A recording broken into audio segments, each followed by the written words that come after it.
Héctor is a young Spaniard who is living here in London, but you came here down the street to demonstrate to support Catalonia. Why? So many Spaniards are still supporting this independence struggle?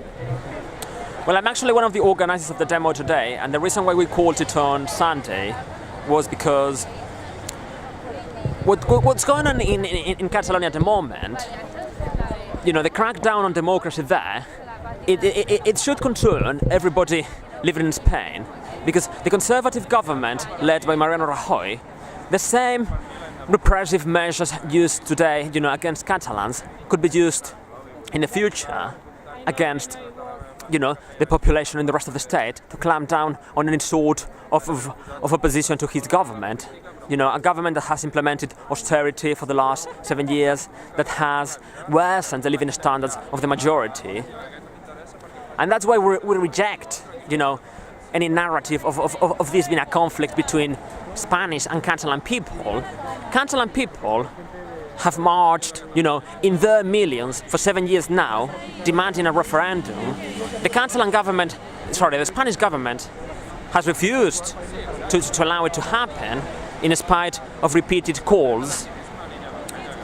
They have a right to decide over the future, and there's nothing wrong with that.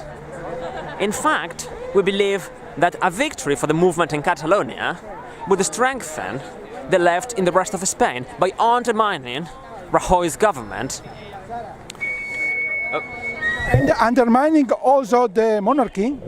Oh, definitely. I mean, you have to bear in mind that the current constitution of Spain, established in 1978, was the result, well, of the victory of the reformist sectors within the fascist regime. So it is a moderate fascist constitution. It's not a fascist constitution because, you know, at that time, you know, ordinary people struggled and they achieved very important gains. And democracy, although a very limited democracy, was won. But that constitution trusted the army with the defense of national unity.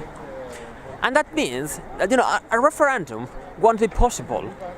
So, you know, we reject the argument that the country must be reformed by the left in order for the referendum to take place.